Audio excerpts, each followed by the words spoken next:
21F, am I a creep? It's not a lie when I say I don't normally do what I did. I tend to stay quiet and admire from afar, but nothing further than subtle glances. I'm super insecure and am totally scared of any kind of rejection. I work at a gym, and see many of my co-workers hit on customers and even speak about them in sexually graphic ways. This has always bugged me because I'm insecure myself to work out for this reason. Well, a new customer joined the gym, M24, he was nerdy and seemed sweet, and totally committed to working out for himself. I couldn't help but feel like I had a shot, and after some pep talk from a friend, I got the courage up to ask for his number. It ultimately ended in him letting me down gently. He asked for a rain check and I keep telling myself to not get my hopes up. I feel like such an idiot because I've become the creepy guys at work that I have such a distaste for. This customer has never been anything other than respectful and I've just came in to creep all over him. I just don't know where to go from here. Is there any redemption from this absolute blunder? Edit. I feel the need to clarify at least certain issues before moving on from this experience and heeding some much needed advice. First, I really didn't expect the admire from afar comment to get picked apart. I wrote the post super early in the morning and probably didn't choose my words too carefully,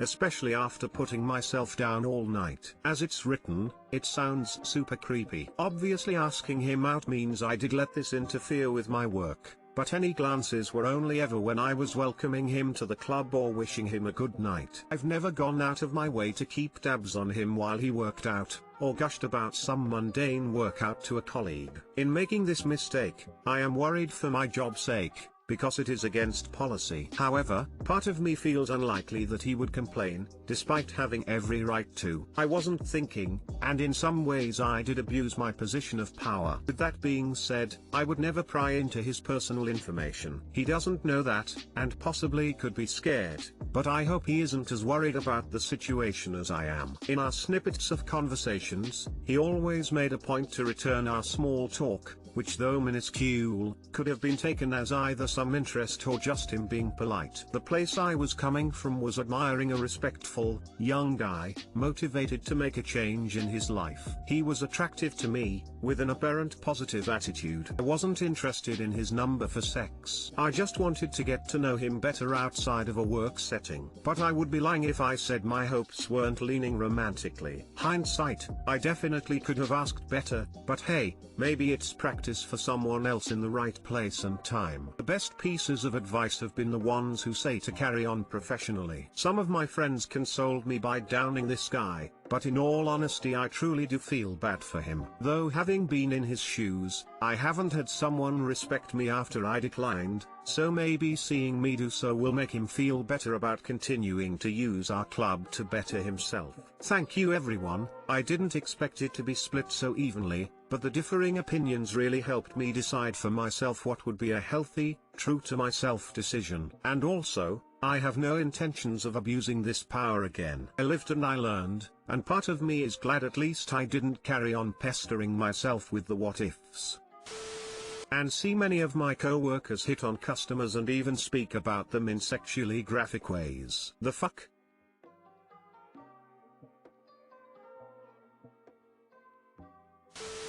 Don't hit on your customers, be professional.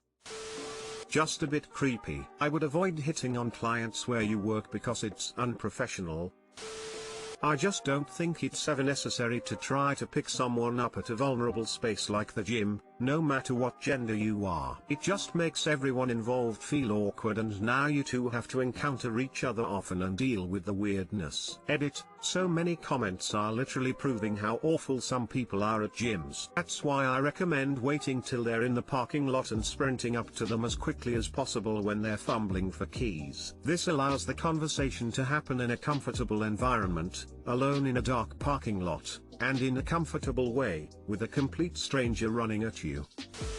Redditors, don't try to pick up women at the gym, it's creepy and weird. Also Redditors, you did nothing wrong by trying to pick up that guy at the gym. I don't necessarily think you were creepy, but as someone who also works in a gym, I really think that making a move on someone in that environment should be avoided. It can be uncomfortable to work out when you know another member has their eye on you. It's way creepier to stay quiet and admire from afar though. The staffing at that place makes it sound like more of a peep show than a gym. Don't ask him again. If he's interested, he'll approach you, but don't count on it. Just be professional, focus on your job and don't make a move on customers. I don't think you need to do anything more than that. You're acting like you're some big pervert when you aren't.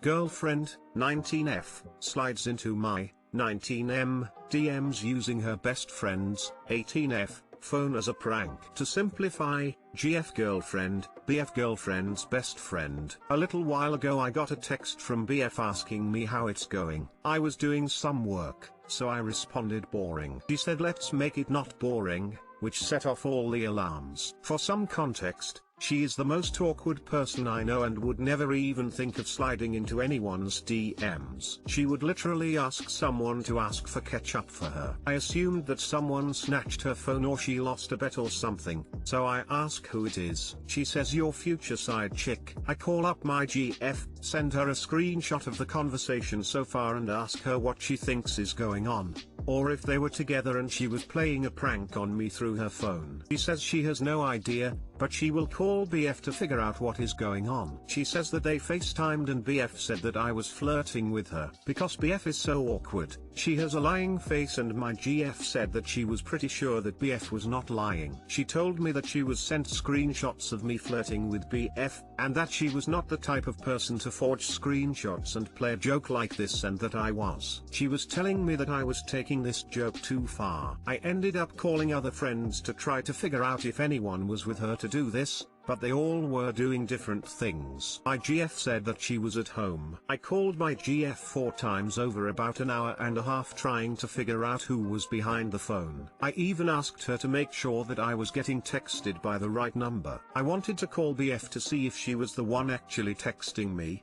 but she was not picking up. She is known to not pick up most calls unless they were from GF. GF agrees to call BF and merges me there while I'm muted so I can hear what BF is telling GF. They just talk about what my GF told me, how I was sexting BF, etc. Eventually she reveals that it was a prank, that she was at BF's house, and she was going to let me know that it was a prank earlier when I stopped thinking it was funny, but it was just too funny to stop. Too funny meaning she enjoyed watching me try to prove my innocence to her, knowing that I was believing everything she said. I get off the phone furious, and I spend around an hour thinking of ways that I could get them back. I even called GF back to apologize for ending the phone call that way just so that when I struck there would be no suspicion that it was me doing it out of spite. I was planning on staging myself getting caught cheating in a few weeks, then break up with GF for the new girl, only to reveal afterwards that I was fucking with her mind, there was no new girl,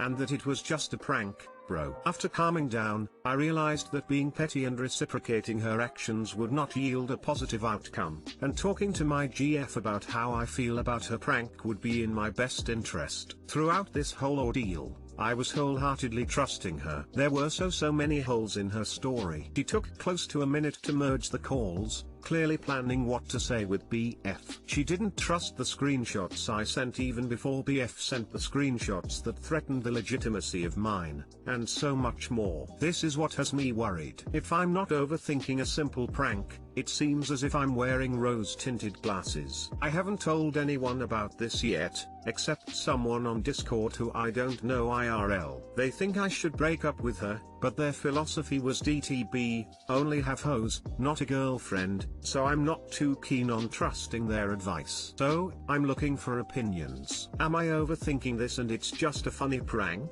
or am I right to be upset? Tell her pull a stunt like that again and it's over. I'm not playing head games. Bro TF up. That's immature and stupid, and will continue if you don't nip it in the bud. And if she does pull a stunt like that again, straight up break up. Pro-life tip: pranks are not funny unless everyone is laughing. If someone isn't laughing, then it's bullying dressed up as a prank, so the pranked can't defend themselves. It was too funny to stop. You need to lighten up, chill out. Everyone was laughing are just defenses the pranker uses to convince themselves they are not an asshole. Unfortunately, their advice is probably right. That was a dangerous game she played, and she did it to see if she could trust you, meaning, she doesn't trust you. What if you entertained the DMs? She'd have broken up with you, and rightfully so. Play stupid games, win stupid prizes. If you're not ready to jump to that yet, the two of you need to have a long conversation about boundaries and trust. You might want to take a step back and really ask yourself if this is the only time her insecurities have come out in full force. If not, walking away is a no-brainer. I do need to have a talk with her about why she did it. From what I gathered, they both think it was a funny prank, not a test of loyalty. Don't you dare apologize to her, that's just fucking ridiculous. I'm admittedly on the line about breaking up with honestly. You need to call her out for her childish immature shit, and if the relationship is a joke to her, maybe you need a new GF. Thanks for the opinion. I'm glad to hear that I wasn't just overthinking things and that I have a reason to be angry. This beyond that high school type shit. My mother is confronted with my paternity results and it goes as well as expected. I wasn't expecting to make a trilogy out of this, I was just expecting some advice to help me with my wife. But thank you to everyone who has been helpful. I shall continue my epic. Before I begin, my dad and I went through with a paternity test through a doctor. No change. And, well, I did a genealogy kit and made the results public so I could try to find my father that way, and sadly nothing yet on that front. My wife has met my whole family, it's amazing, and she's talking about us renewing our vows so they could be there that time. Baby and virus permitting. I do like the idea. And my wife apologized to me about the hurtful things she said and the way she behaved. And even offered to have them paternity test our baby with a promise for the most boring paternity result ever, i.e., the baby being mine. I trust my wife, we're a team, and I love her. There will never be another person for me. I will take her up on her offer, but it's not because I think it will expose something, and I've told her just that. My stepfather reportedly gave my mother my paternity results. He told me she screamed that BTCH. I believe that is a reference to my stepmother. She claims my stepmother tampered with the results of all the tests as kids took, to make my mother look bad because, and I quote, that skank couldn't close her legs for a cold breeze, she left CK everything that moves. Things were thrown, and a lot of other things were screamed about my dad and stepmother. She is indefinitely no contact with me or my wife. Her daughter, my half-sister, has been removed and is living with my stepfather's parents until her paternity results come back. My other sister is my stepsister, she's safe. Oh, and Mama, my loving stepmother, has busted the evil stepmother myth for my darling wife. Their relationship is relatively new, but those two, plus my two sisters, Dad's girls, and my other two sisters have teased starting their own book club while they wait for baby to arrive, or the world to right itself, whichever comes first. So, I think I'm okay. It's not perfect, not a fairy tale, but maybe an update when my sister's results come in, or if I get a hit on my genes, or I can leave you all in suspense. I can stop using this account and bothering the poor people on this subreddit. But when my boy is born, it will be hard not to tell you all about it. I don't know how to link my past posts as I'm on mobile, so I do apologize. But if anyone has any true further advice to offer me, I will be thankful for anything.